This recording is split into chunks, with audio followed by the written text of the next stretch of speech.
Avant de plonger dans cette histoire incroyable, pensez à vous abonner à la chaîne et à activer la cloche. Ici, chaque récit a quelque chose à dire, et vous ne voudrez pas en manquer un seul. À Chicago, en plein cœur d'un hiver glacial, les rues étaient bordées de neige sale, tassées par les pas pressés des passants.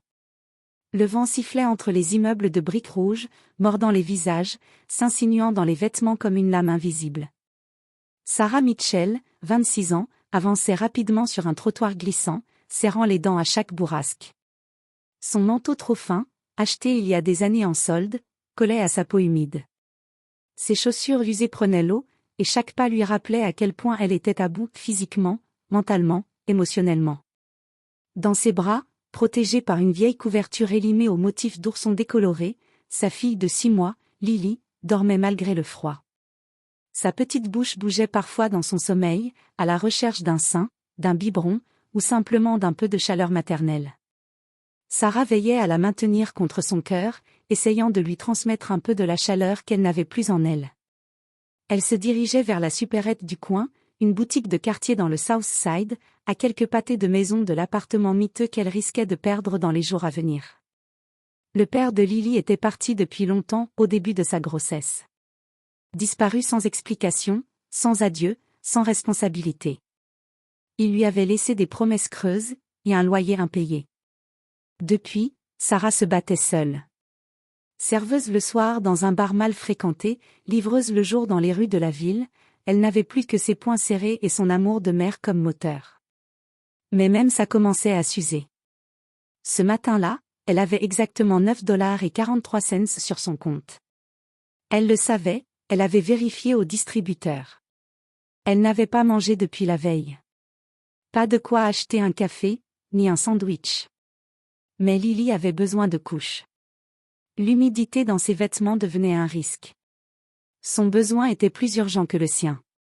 En poussant la porte de la supérette, un tintement métallique annonça son entrée. L'intérieur sentait le plastique, les conserves bon marché, et le désinfectant. Les néons du plafond grésillaient faiblement, déversant une lumière crue sur les rayons à moitié vides. Le froid du dehors semblait s'être installé ici aussi. Sarah se dirigea vers l'étagère des produits pour bébé. Les couches de marque étaient hors de portée. Elle prit un petit paquet de la marque générique, en soupirant. Ce n'étaient pas les plus absorbantes, ni les plus douces. Mais c'était tout ce qu'elle pouvait offrir pour le moment. Arrivée à la caisse, elle posa le paquet avec précaution, comme si elle manipulait un trésor. Elle glissa ses billets froissés sur le comptoir, puis les pièces. Son souffle s'accélérait. Le caissier, un homme d'âge moyen au visage fermé, les doigts recouverts d'une fine pellicule de graisse, les compta mécaniquement. « Il manque 63 cents, dit-il d'un ton sec, sans même lever les yeux. Sarah sentit le rouge lui monter aux joues, un feu brûlant d'humiliation. Une boule se forma dans sa gorge, mais elle la ravala. Derrière elle, les clients s'agitaient, jetant des regards agacés.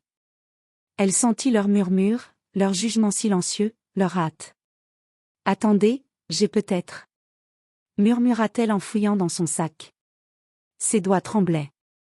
Elle y trouva un vieux ticket de bus, des pièces rouillées, une tétine tombée au fond, une photo déchirée. Elle compta. 37 cents. Toujours pas assez. Vous pouvez peut-être, enlever une ou 2 couches, tenta-t-elle, la voix cassée, en regardant le paquet comme si on lui demandait de couper un PAN de peau. Le caissier haussa les épaules et poussa un soupir d'agacement. C'est pas à moi de faire des miracles. Vous prenez ou vous reposez. Sarah allait reposer le paquet. Son regard s'était embué. Elle se sentait honteuse, écrasée, minuscule. Et Lily, dans ses bras, venait de se réveiller et gémissait faiblement. C'est alors qu'une voix grave, mais douce, s'éleva juste derrière elle.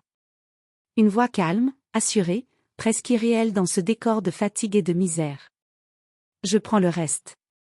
Et ajoutez lui aussi du lait infantile, s'il vous plaît. Sarah se retourna lentement, ses doigts toujours crispés autour du paquet de couches. Son cœur battait à tout rompre, non pas à cause du froid, mais à cause de ce geste inattendu, presque irréel. L'homme qui venait de parler n'avait rien d'un client ordinaire. Il portait un long manteau en laine anthracite d'une coupe élégante, sur lequel glissaient les dernières gouttes de pluie. Son écharpe de cachemire bleu nuit, soigneusement nouée, contrastait avec la sobriété de son apparence. Des gants en cuir noir aux coutures fines enveloppaient ses mains, et ses chaussures brillantes semblaient incongrues dans cette supérette décrépite. Ses cheveux, soigneusement coiffés, étaient d'un mélange harmonieux de gris et de brun, comme des fils d'acier mêlés à de la soie. Mais ce furent ses yeux qui marquèrent Sarah, bleu clair, presque transparent, mais habités d'une douceur rare. Un regard qui n'inspectait pas, qui ne jugeait pas. Il voyait. Elle sentit sa gorge se nouer. Ce n'était pas seulement l'humiliation ou la fatigue. C'était cette tendresse silencieuse, cette manière qu'il avait de se tenir là, simplement, sans la réduire à son apparence, sans la faire se sentir petite. Il semblait comprendre, sans poser de questions. Je ne peux pas accepter. Murmura-t-elle en baissant les yeux, honteuse, les joues brûlantes malgré le froid. Ce n'est pas une dette, mademoiselle, répondit-il, sa voix grave comme un feu de cheminée. C'est un cadeau. Et parfois, un peu de lumière suffit pour rallumer une vie. Je m'appelle Robert Walker. Ce nom ne lui disait rien. Peut-être un avocat? Un philanthrope? Un retraité bienveillant? Qu'importe. Il venait de briser le mur invisible que la misère dresse entre les gens. Il paya calmement, sans ostentation, et récupéra le sac en plastique rempli du paquet de couches et de lait infantile. Puis, sans un mot de plus, il ouvrit doucement la porte, laissant passer Sarah avant lui. Dehors, la pluie avait cessé, mais l'air restait glacial. Sarah serra Lily contre elle, qui s'était rendormie. Robert l'attendait, son regard posé sur elle avec une patience rare. « Vous habitez loin ?» demanda-t-il, la voix basse, presque comme s'il ne voulait pas la brusquer. Sarah hésita. Elle était fatiguée de tout expliquer, de se justifier, de devoir toujours raconter les ruines de sa vie pour obtenir un regard un peu moins dur. Mais quelque chose dans les manières de Robert la poussa à répondre avec sincérité. « À 2 rues ?» dit-elle en haussant les épaules. Puis, dans un souffle, comme une vérité qui s'échappe sans contrôle, enfin, pour l'instant. Je risque d'être expulsée la semaine prochaine. Il ne réagit pas avec pitié. Pas un mot, pas une grimace. Juste un silence respectueux. Il sembla réfléchir quelques secondes, puis glissa la main dans une poche intérieure de son manteau et en sortit un petit portefeuille de cuir brun, d'où il tira une carte de visite sobre, blanche, avec des lettres en relief. Appelez ce numéro demain. Dites-leur que Robert vous envoie. Elle prit la carte avec précaution, comme si elle tenait quelque chose de fragile. Elle lut lentement. Walker Fondation aider sans juger. Son pouce caressa le mot « sans juger », et une larme, chaude, solitaire, roula sur sa joue rougie par le froid. Elle tenta de la cacher, mais il avait vu.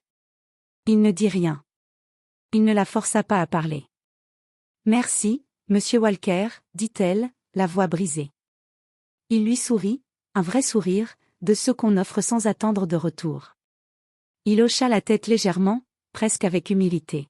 « Merci à vous de tenir bon.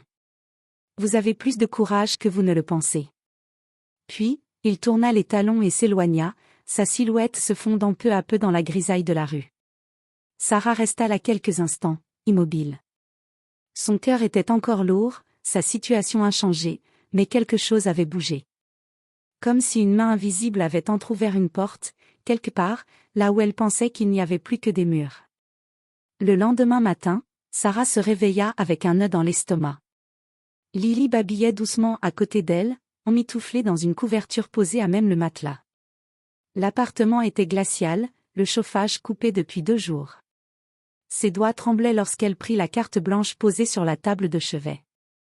Elle la fixa longuement, comme si les lettres en relief allaient lui parler, lui donner du courage. Walker Fondation aider sans juger. Elle inspira profondément et composa le numéro. Une sonnerie. 2. Puis une voix féminine, claire et douce, lui répondit. Bonjour, Walker Fondation. Monica à l'appareil. Que puis-je faire pour vous? Sarah resta silencieuse quelques secondes. Elle sentit sa gorge se serrer, ses mots hésitants, sa peur de ne pas être prise au sérieux. Puis elle dit d'un souffle. Je m'appelle Sarah Mitchell. Hier, un homme. Robert Walker m'a dit d'appeler ce numéro. Un bref silence, puis la voix de Monica changea subtilement, comme si un courant chaud venait de passer de l'autre côté du fil. Très bien, Sarah. On m'a parlé de vous. Vous allez bien? Et votre petite? Ces mots simples, dits avec authenticité, brisèrent quelque chose en Sarah. Elle répondit d'une voix tremblante, mais soulagée. On tient bon. En moins de 10 minutes, Monica avait pris toutes les informations nécessaires. Pas d'interrogatoire, pas de paperasse interminable. Juste des questions humaines. Avez-vous besoin d'un lit bébé? Avez-vous de quoi manger aujourd'hui? Est-ce que Lily a des vêtements assez chauds? Et puis, la promesse inattendue. Un chauffeur viendra vous chercher demain. Nous avons un appartement disponible dans le quartier de Bronzeville, propre et sécurisé. Il y a 2 chambres. Le loyer sera couvert pendant 6 mois par la fondation. Ensuite, nous verrons ensemble comment avancer. Sarah resta sans voix. Elle murmura 1000 fois merci, la gorge pleine de larmes. En moins d'1 semaine, sa vie avait basculé. L'appartement n'était pas luxueux, mais c'était un palais comparé à ce qu'elle avait connu. Les murs étaient blancs, les planchers propres, la salle de bain sentait le savon neuf. Il y avait une cuisine équipée, un vrai lit pour Sarah, un berceau pour Lily, et même une fenêtre avec de la lumière naturelle, ce qui lui avait tant manqué. Elle passa la première nuit à pleurer en silence. Pas de froid. Pas de peur. Juste de la gratitude. Et un sentiment nouveau, la sécurité. Mais la fondation ne se contentait pas d'offrir un toit. En échange de leur soutien, Sarah devait suivre un programme de réinsertion professionnelle, des ateliers d'estime de soi, de rédaction de CV, des séances de coaching individuel, des groupes de parole entre femmes. Au départ, elle y alla par obligation. Mais rapidement, elle comprit que ce programme n'était pas une chaîne. C'était une rampe de lancement. Semaine après semaine, Sarah reprit confiance. Elle redressa les épaules, retrouva sa voix, apprit à se regarder dans un miroir sans détourner les yeux. Elle réalisa que ce qu'elle avait vécu pouvait devenir une force, un témoignage. Grâce à l'accompagnement de la Fondation, elle décrocha un poste dans un centre communautaire, comme assistante sociale junior. Elle qui avait autrefois honte de demander de l'aide, devenait maintenant celle qui tendait la main. Elle écoutait les mères isolées, les jeunes perdus, les familles brisées. Elle connaissait leur langue, leur douleur, leur silence. Et c'est précisément ce qui la rendait indispensable. Peu à peu, elle devint un pilier du quartier. On l'appelait Miss Sarah avec respect. Son bureau était un havre de chaleur, de thé chaud, de mots vrais. Elle organisait des distributions de vêtements, des ateliers de parentalité, des soirées de soutien pour les mères célibataires. Mais malgré tout ce qu'elle avait construit, elle n'avait jamais revu Robert. Il était apparu comme un ange discret, un catalyseur du changement, puis s'était éclipsé dans le silence, comme s'il n'avait jamais voulu être remercié. Parfois, en sortant du centre communautaire en fin de journée, elle s'arrêtait quelques secondes, fixant l'horizon, espérant l'apercevoir au détour d'une rue. Mais il n'était jamais là. Un jour, elle demanda à Monica. « Robert, il vient encore à la fondation ?» Monica sourit doucement. « Il passe parfois, mais il ne reste jamais longtemps. Il préfère aider dans l'ombre. Il dit que les vrais héros sont ceux qui se relèvent, pas ceux qui tendent la main. » Sarah garda ces mots en elle comme un mantra. 3 ans plus tard. Le grand amphithéâtre de l'université Roosevelt, à Chicago, était rempli à craquer. Près de 400 personnes avaient répondu à l'appel de la conférence annuelle sur la pauvreté infantile et la réinsertion des mères seules, organisée par plusieurs ONG partenaires. Des figures politiques locales, des représentants d'associations nationales, des journalistes, des étudiants, mais aussi d'anciennes bénéficiaires du programme étaient présents. Au centre de la scène, une jeune femme à la posture droite, au regard lumineux, ajustait son micro. Sarah Mitchell n'était plus la même. Elle portait un tailleur sobre, bleu nuit, ses cheveux bouclés remontés en chignon, et un badge à son nom indiquant sa fonction. Sarah Mitchell, directrice adjointe, programme Hope Moder. L'émotion dans la salle était palpable. Elle prit une brève inspiration et regarda la foule. Sa voix, claire et posée, s'éleva. Il y a 4 ans, j'étais dans une supérette, avec mon dernier billet de $10. Je ne pouvais même pas me permettre d'acheter des couches pour ma fille. Ce jour-là, un inconnu a tendu la main. Pas pour m'humilier, pas pour me sauver, mais pour me rappeler que j'étais encore digne. Des murmures parcouraient l'assistance. Plusieurs visages se penchèrent, émus. Sarah fit une pause, puis reprit, le regard brillant. Aujourd'hui, je dirige un programme national qui aide chaque année plus de 12 000 mères à se reconstruire. Et je sais que rien de cela n'aurait été possible sans ce moment-là. Elle marqua un silence plus long, et ses yeux balayèrent lentement la foule, comme si elle cherchait quelque chose. Ou quelqu'un. Alors je voudrais poser une question. Est-ce que Robert Walker est dans cette salle? Un frisson discret parcourut la salle. Certains se retournèrent. Et tout au fond, presque adossé au mur, un homme aux cheveux argentés, vêtu d'un manteau sombre, se leva lentement. Il n'avait pas changé, ou plutôt, il avait vieilli avec grâce. Toujours cette allure sobre, cette présence calme. Mais cette fois, c'était lui qui paraissait ému. Sarah descendit les quelques marches de la scène d'un pas ferme, puis traversa les rangées en silence, comme si le monde s'était arrêté. Lorsqu'elle arriva devant lui, elle ne dit rien. Elle le prit dans ses bras, comme une fille retrouve un père, ou comme une survivante remercie son premier sauveur. Longuement. Sincèrement. Puis, à voix basse mais suffisamment pour que les micros captent ces mots, elle dit. Vous avez changé ma vie. Robert sourit doucement, les yeux brillants. Non. Vous l'avez fait vous-même. Moi, je vous ai juste tendu la main. Il n'ajouta rien. Il n'en avait pas besoin. L'auditorium, silencieux, se leva d'un seul homme pour une ovation debout. Dans les mois qui suivirent, et sur l'initiative du conseil de la Fondation, Sarah fut nommée directrice exécutive de la Walker Foundation, Robert prenant une place symbolique au sein du conseil stratégique. Il était fier. Pas d'avoir été un mécène. Mais d'avoir eu le privilège d'apercevoir, un jour d'hiver, la graine d'un arbre que d'autres n'avaient pas vu. Sarah transforma la Fondation. Elle modernisa les centres d'accueil, développa une plateforme numérique d'écoute et de soutien 24 juillet, créa des partenariats avec des crèches, des hôpitaux, et même des entreprises engagées pour l'insertion des mères seules. Le programme Hope Moder, d'abord local, devint une initiative nationale, avec des antennes dans plus de 25 villes. Il porta un nouveau visage de la résilience, de la reconstruction, de la dignité. Et dans chaque boîte de couches distribuée par la Fondation, soigneusement glissée entre les paquets, un petit mot manuscrit sur un papier crème portait ces mots. Ce que vous vivez aujourd'hui ne définit pas qui vous serez demain. SM.